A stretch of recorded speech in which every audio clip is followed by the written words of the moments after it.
মণি ও এক জাদুর গাছ। আয় আমার ছোট্ট দুটো তারা, আজ তোমাদের একটা গল্প বলি। বহু বছর আগের কথা। একটা গ্রামে থাকতো ছোট্ট মেয়ে, তার নাম ছিল মণি।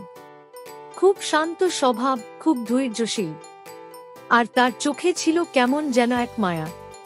একদিন গ্রামের মোড়ল ঘোষণা দিল, বাচ্চারা, আজ বনে যাবে সবাই। যে সবচেয়ে সুন্দর আম এনে আনবে, সেই হবে আমাদের আজকের আমরাজা বা রাজকুমারী। সব বাচ্চারা দৌড় দিল খুশিতে। মাটির পথ দিয়ে ধুলো উড়ল। কিন্তু মণি, সে হাঁটল আস্তে ধীরে, চারপাশের পাখির ডাক শুনে শুনে। রাস্তার মাঝে এক বুড়ি দাঁড়িয়ে হাঁপাচ্ছিল, কলসি তুলতে পারছিল না। মণি কাছে গিয়ে হাসল, আমি ধরে দিই। বুড়ির মুখটা জল জল করে উঠল। সে আশীর্বাদ করে বলল, তুই খুব ভালো মেয়ে রে। তারপর একাকী মণি ঢুকল জঙ্গলের ভেতরে। চারপাশে শুধু গাছ, পাখির ডাক, আলো ছায়া।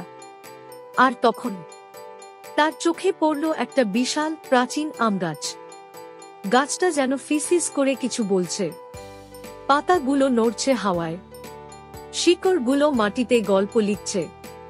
মণি তার নিচে বসল, নিঃশ্বাস নিল গভীর করে, চোখ বন্ধ করল, যেন গাছটা তার সাথে কথা বলছে। হঠাৎ টুপ, একটা সোনালী আম তার কোলে এসে পড়ল। মণি চোখ মেলে চেয়ে রইল। এই আমটা আলাদা, এর চারপাশে হালকা একটা আলো জ্বলছে যেন। সে কিছু না বলে সেই আমটাকে খুব যত্নে ধরে ধীরে ধীরে ফিরল গ্রামে।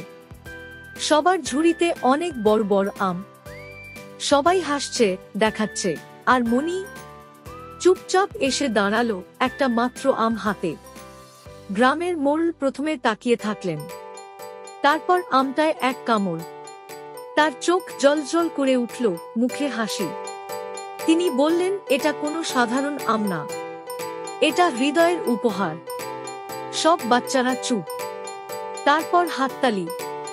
মণিকে পরিয়ে দেওয়া হলো গাঁদা ফুলের মালা, আর তার হাতে বাঁধা হলো একটা ছোট্ট সোনার ঘণ্টা।